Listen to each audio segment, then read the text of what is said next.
can approach Superbad in two ways. The first is approaching it from a technical perspective, looking at the narrative. The narrative's very well developed, it's very well shot, very well edited, very well cast and acted. And then from a personal perspective, I don't like it.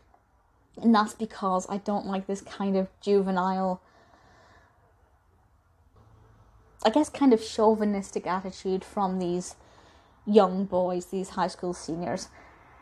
But I do thoroughly like the casting and the acting, and that is definitely something that kept me engaged. So for me, I kind of liked some aspects of it and didn't care about others, but I can see why a lot of people love this film. So I have kind of respect for it, even though it's not for me.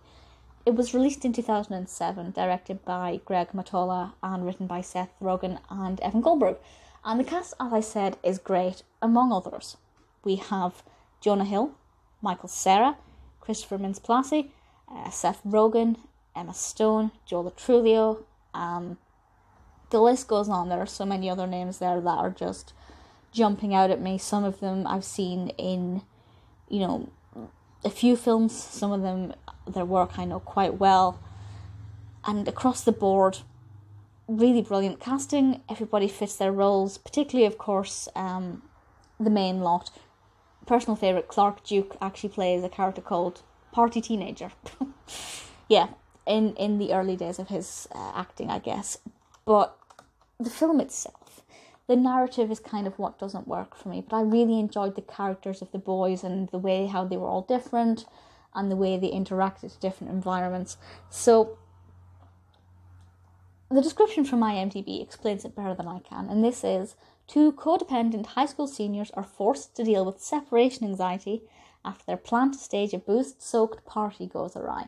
So we have these high school seniors who are basically trying to just get through life. They're not very popular, but they do get the opportunity to go to this party, and they have these big plans and everything's going to be amazing. Yeah, things don't go to plan for them, and there's a lot of kind of self-exploration and I guess maturity, or contemplation of maturity as they're going through puberty. It's very typical in that sense. To me, it kind of feels like an American film version of The Inbetweeners. I haven't seen that much of The Inbetweeners, so that could be a really terrible analogy. But for me, if I were to say, if you like The Inbetweeners, I think you'll like this. I feel like there's a lot of comedy style is quite similar, and some of the characters I feel have quite similar personality traits. So if you like one, you'll probably like the other.